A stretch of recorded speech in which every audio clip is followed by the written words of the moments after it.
Hi అండి. మామిడికాయ చేపల పులుసు అంట. ఎప్పుడన్నా తిన్నారా? ఫస్ట్ అయితే నూనె వేసుకుని నూనె వేడెక్కాక ఉల్లిపాయ టమాటా పేస్ట్ వేసేసుకున్నామండి. తర్వాత చీలుకున్న పచ్చిమిరకాయలు వేసుకున్నామండి.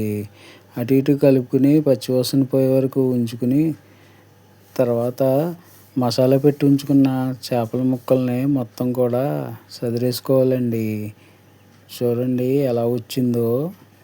తర్వాత చింతపండు పులుసు వేసేసుకోవటమేనండి.